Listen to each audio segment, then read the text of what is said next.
Do you believe in luck? I didn't believe in it until a totally insignificant event changed my life forever. Hello, my name is John. I am 47 years old. I am a father. And until recently, I was a worker in a shoe factory. And I will tell you my story. Before continuing with the story, do not forget to click on the notification button in order to get notified at every new video posted. Thank you. I had left my native Congo at the age of 17 for South Africa in the hope of finding a job that would allow me to support myself and take care of my family back home. Life in this period was extremely difficult. We had just come out of a civil war. There was no work and even less security to allow us earn our daily bread. My parents were both old and could no longer carry this responsibility of taking care of us. So as the first son, I had to go and do something to improve the living conditions of my family. I must admit that at first I was very afraid of finding myself in a country where I didn't know anybody, but I had to show strength for my family who was counting on me. I took the road and found myself in Cape Town, where I immediately found a job as a worker in a shoe factory. It was the first time I got hired anywhere. Fear in the stomach, I tried somehow not to show my apprehension. I worked hard, and soon I made friends who worked side by side with me. We very quickly created a kind of community in which we stuck together during difficult times. I was able with my first salary to rent a small apartment and put in the bare minimum in terms of furniture to be able to live there. I deprived myself of a lot, because on the same month, I immediately started sending money to my family. After the first money transfer, I received a letter from them who were expressing their happiness, and this made me continue to work hard for those that I loved. I confessed that I had to deprive myself of many things in order to be able to provide for the needs of my beloved family, and my personal comfort suffered for a very, very long time. 2 years after moving to Cape Town, I met my current wife. She, on the other hand, worked in the human resources department. She was lucky she was educated. It allowed her to have a social position superior to mine. Despite this, she was not haughty towards me. On the contrary, she was rather warm and friendly, and it was not long before we got into a relationship. Things happened pretty quickly between us, and she ended up moving with me in my little apartment. Soon, she also became pregnant with our first daughter, and since she had a difficult pregnancy, she had to quit her job in order to stay home full-time to preserve the life of our baby. I guess you understood. Our house now depended on only one salary, which was mine, which was still being greatly reduced due to the fact that I continued sending money to my family in Congo. It was difficult to manage, but we held on. When our daughter Lorena was born, I was happy but sad at the same time that economically I was unable to plan a trip to my country with my little family to introduce them to my parents.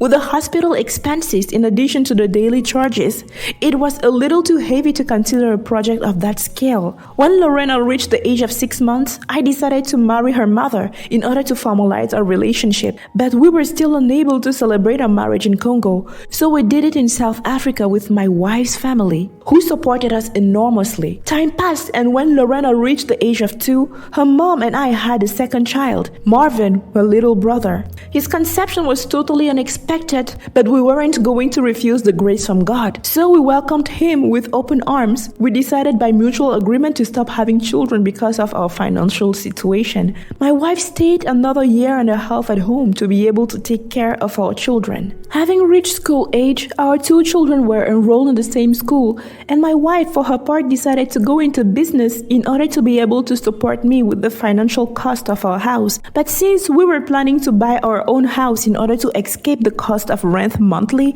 we had to tighten our belts as much as possible at home. In terms of foodstuff, no canned goods and branded cereals were purchased. Even our laundry products, dishes, and household appliances were sub-brands. It allowed us to save a little bit of money. My wife, who had become a dedicated trader, did not hesitate to haggle over prices of foodstuff such as fish and meat in the market in order to be able to make a margin. It wasn't exactly the life I had dreamed of. When I left my native competitive country, but still I was proud to have such an understanding and fighting partner by my side. And it is thanks to these bargaining skills that our life changed forever. One morning when I was getting ready to go to the factory like every other day of the week, I was having my breakfast when she asked me to include orange juice in the shopping list because it was missing at home and our kids loved it. I then marked on my list, which I kept in the back of my pants. Once the day was over, I headed to the convenience store where I did my shopping as usual. I arrived the time to take orange juice that my wife asked me to do. I wanted to please her by taking this time a standard brand. I was convinced that for once, she would be happy that I took a brand that sold juice with a better taste. I found that my wife and children deserve from time to time these little pleasures that we could not afford. Once home, unloading the groceries from the bag, my wife noticed a carton of juice inside. It wasn't a sub-brand. She asked me to return the juice right away and collect the change that was going to be needed to make the kids snack in the morning. I tried to make her understand that day I had just received my overtime check that I had made at the factory, so it was not necessary to recover the change for the orange juice that I had bought. But she didn't want to hear anything. She sent me back to the convenience store to exchange the juice I had taken. Not to offend her, I returned to the convenience store and I exchanged the juice like she asked me. But with the change, I did something quite unusual instead. While the cashier was giving me the money in hand, I saw a billboard close to her counter. I asked her what the message which was written on it meant. She made me realize that it was a new raffle game that had been launched by the chain store that she was working for. They sold scratch tickets which allowed to win several prizes like household appliances, a car, luxurious apartments, and finally a check of 100 million rands. After receiving the information about this game, I told myself that I wasn't losing anything by using the change that I had in hand to buy 2 tickets. So I took them and went to sit in the corner of the convenience to scratch the tickets in question. I couldn't go with them since the rule of the game stipulated that the scratch tickets had to be scanned immediately to limit the risk of fraud, which I did. And back at the checkout, I gave the 2 tickets to the young lady who proceeded to scan them. After having passed the first ticket, the machine made a beep, which meant that the ticket wasn't a winning one. I kind of expected it, so I didn't have a special reaction. By scanning the second ticket, there was no beep, but rather a mechanical noise that I couldn't identify. Then I watched the cashier's face go numb with astonishment. She had her eyes and mouth wide open. She literally scared me with her reaction. And when I asked her what was going on, the only answer she could give me was, "Oh my God, it is impossible." I anxiously asked her what was going on, and she jumped off the counter and grabbed my neck, screaming with delight. She was shouting, "Sir, you won!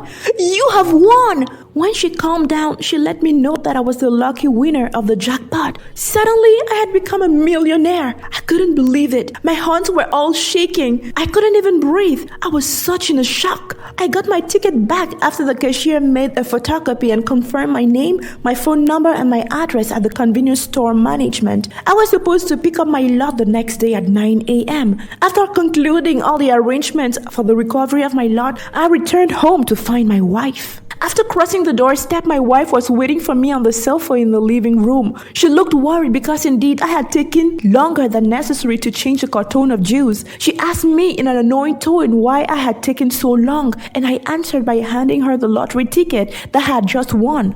She still couldn't understand, so I carried her in my arms and shouted to her that our financial problems were now over. My wife didn't believe me. She even called me crazy because she couldn't understand how fate had completely changed my family's destiny in the snap of a finger. She had to see me cash the ticket the next morning to believe that our life definitely changed. I could see tears of joy rolling down her cheeks. Finally, I could give her the life that she deserved. A week after cashing the check, I brought my family to South Africa permanently. I bought a huge domain to house all my people and resigned from the factory, but not without celebrating with my longtime colleagues. I ended up investing some of the money in multiple lucrative businesses and took a year off to travel the world and give my wife the honeymoon she didn't have. I would have never believed if someone told me that a carton of juice would change my life forever.